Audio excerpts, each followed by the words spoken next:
কোন কারণে মানুষ জাহান্নামে যায়, এর 4টা কারণ আপনাদের সামনে বর্ণনা করব, যেহেতু গুরুস্থান সামনে। নাইলে এই আলোচনা করা আমার ব্রেইনেও ছিল না, মনেও ছিল না। শুধু এখানে এসে আমি সাবজেক্ট পাল্টাইছি।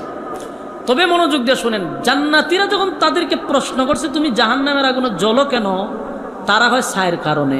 কয় কারণে? এখন আমি একে একে 4টা কারণ বলবো।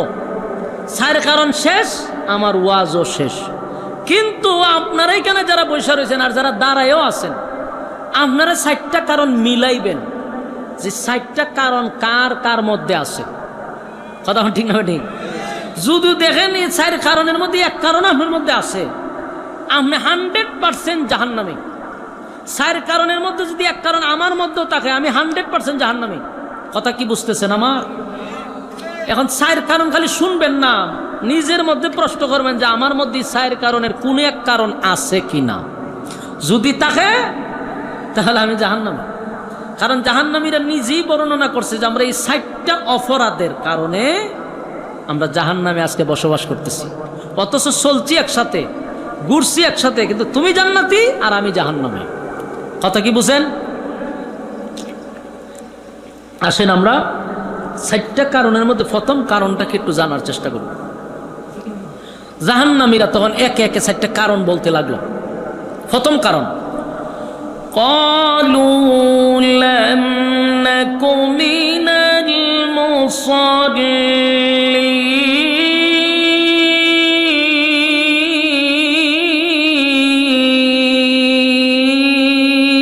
আল্লাহু আকবার। এটা 1 নম্বর কারণ। 1 নম্বর কারণ হলো ক্বালু লাম নাকু মিনাল মুসাল্লিন। জাহান্নামী কয়, দোস্ত দুনিয়াতে একই সাথে ব্যবসা করতাম, চাকরি করতাম, খেলাধুলা করতাম, আড্ডা মারতাম, গল্প করতাম, কিন্তু মসজিদে যখন আজানটা হইতো তুমি আমার সাথে ব্যবসা করতা, কিন্তু দোকানটা তুমি বন্ধ করে দিতা, দৌড়াইয়া তুমি মসজিদে চলে যাইতা। বন্ধু একই সাথে খেলাধুলা করতাম, যখন আজান হইতো খেলাধুলা বন্ধ করে তুমি মসজিদে চলে যাইতা। বন্ধু একই সাথে আমরা চাকরি করছি, কিন্তু আজান দিলে চাকরি বাদ দিয়ে তুমি মসজিদে চলে যাইতা। ক্বালু লাম নাকু মিনাল মুসাল্লিন। তুমি দুনিয়াতে মুসল্লি ছিলা, আমি মুসল্লি ছিলাম না। তাই জাহান্নামে যাওয়ার 1 নম্বর কারণ কি না পড়া। আরো জোরে বলেন, কি না পড়া।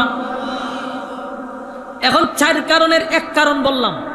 ফ্যান্ডেলের ভিতরে এই রোগে আক্রান্ত কারা কারা সবার মনে মনে জানা, ঠিক না? ঠিক। আমার বইলা দিলে আপনারা লজ্জা পাবেন, কিন্তু এখানে যারা বসা সবার তো মনে মনে জানাই আছে যে আপনারা কোন রোগে আক্রান্ত। কারণ কিন্তু 4টা। এখন নিজেরা মিলাইবেন যে এই 4-এর মধ্যে আপনি ক নম্বর। কারণ এই ফ্যান্ডেলের ভিতরে এই রোগে আক্রান্ত আছে বহু লোক, যা জাহান্নামে যাওয়ার 1 নম্বর কারণ। জাহান্নামে যাওয়ার কয় নম্বর কারণ? হ্যাঁ, ক্বালু লাম নাকু মিনাল মুসাল্লিন, মানে জাহান্নামে যাবে, এটা 1 নম্বর কারণ।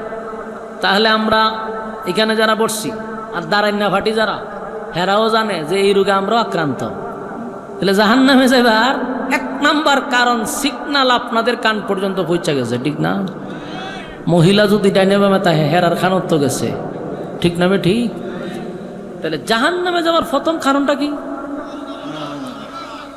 ক্বালু লাম নাকু মিনাল মুসাল্লিন, নামাজ না পড়া।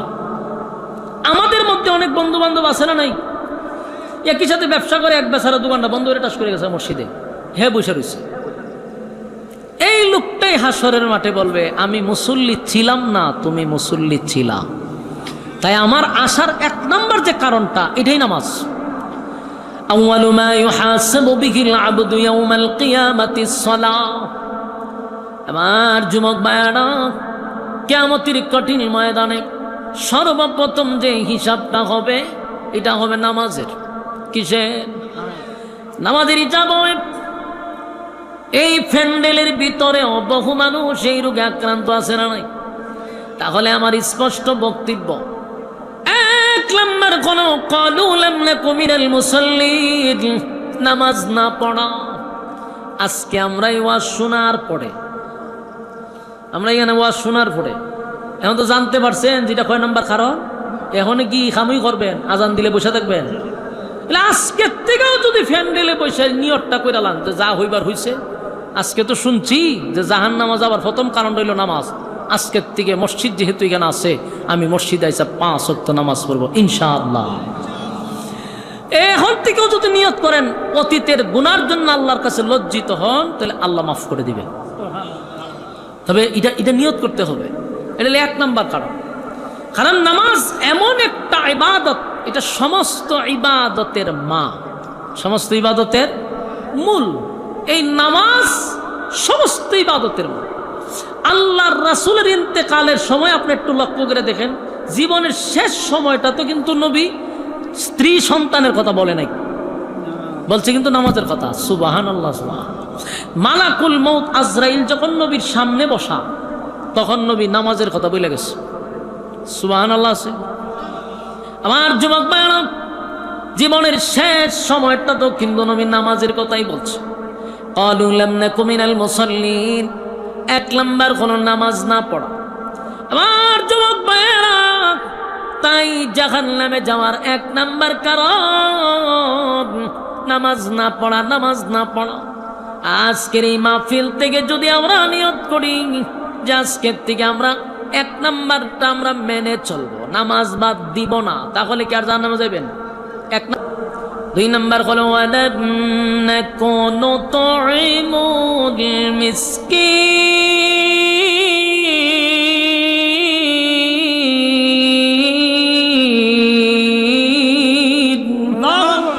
এটা কয় নাম্বার?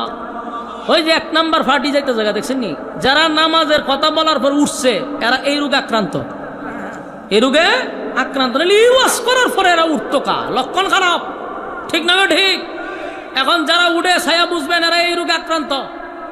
আর চুপচাপ বসে থাকলে কেউ কাউরে চিনল না, বাস আন্দার গুন্দার আপনি চলে গেলেন বাড়িতে। কিন্তু আপনি উঠলে তো চিহ্নিত হয়ে গেলেন যে আপনি এই রোগে আক্রান্ত। হ্যাঁ, উঠন যেত না, নামাজের কথা কর পরে 5-6 জন উঠে গেছে। এরার ভিতরে 12টা বাজে আছে যে সর্বনাশ, আমি তো এই রোগে আক্রান্ত। কোনো রকম তাড়াতাড়ি যাই, হুজুর এমন এক জায়গা ধরছে যে আমার আর বাঁচার সুযোগ নাই। ঠিক না? ঠিক। আসলে 1 নাম্বার তো চলে গেছে, এখন আর লইরেন না। 2 নাম্বারটা আরো কঠিন হইতেছে সামনে। 2 নাম্বার হলো ওয়ালাম নাকুনু তুইমুল মিসকিন। 2 নাম্বার হলো জাহান্নামীরা বলতেছে যে আমরা জাহান্নামে আসার 2 নাম্বার কারণটা হলো দুনিয়াতে আমরা এতিম মিসকিনের মাল মাইরা খাইছি। এতিম মিসকিনের মাল মাইরা খাইছি। গরিব অসহায়দেরকে খাবার দিতাম না। আমরা নিজেরা কোটি কোটি টাকার মালিক হয়ে বসে রয়েছি, পাশের বাড়ির মানুষ খাইলো কি খাইলো না খবরও নিছি না। এই জন্য জাহান্নামে আসছি, এটা 2 নাম্বার কারণ। প্রশ্ন হইল, এই রোগে আক্রান্ত এখানে আছে না নাই? রোগে আক্রান্ত আছে। এখন উঠলি বুঝে লেবেন যে হ্যাঁ মিসকিনের মাল মেরে খাইছে। ঠিক না? কেউ যদি এখন উঠে তো বুঝবেন হ্যাঁ মিসকিনের মাল খাইরে লিছে। সবাই চাই থাকবেন, লক্ষণ বালা না।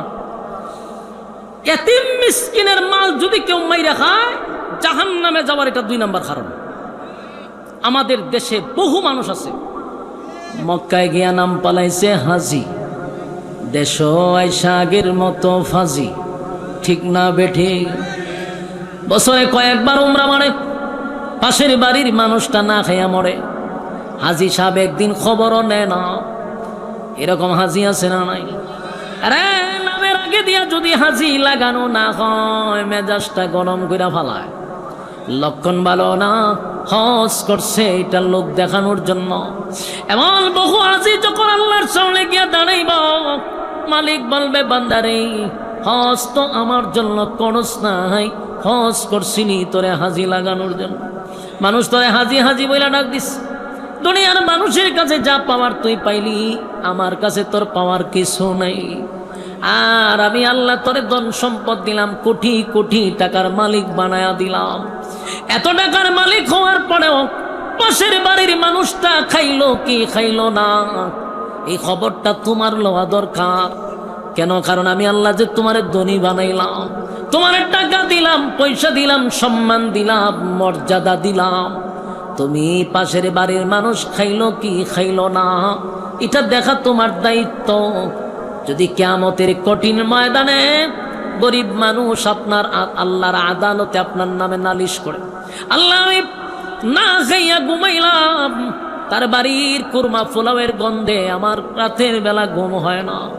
আমি না খাইয়া পরে আসি, পাশের বাড়ির মানুষটা কুরমা পোলাও রান্না করে ঘরে খায়, তার বাচ্চা কাচ্চা নিয়ে আনন্দ করে।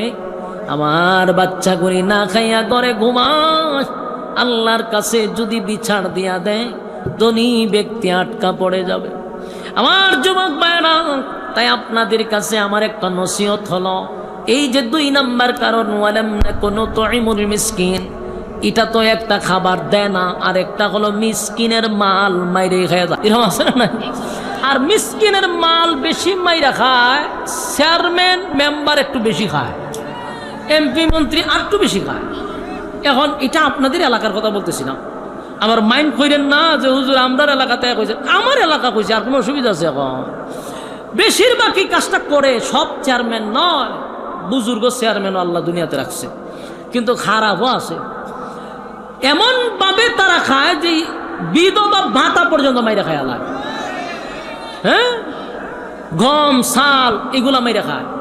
গেল আমরার এলাকা দিয়ে লেফটিনও খাইলিছে।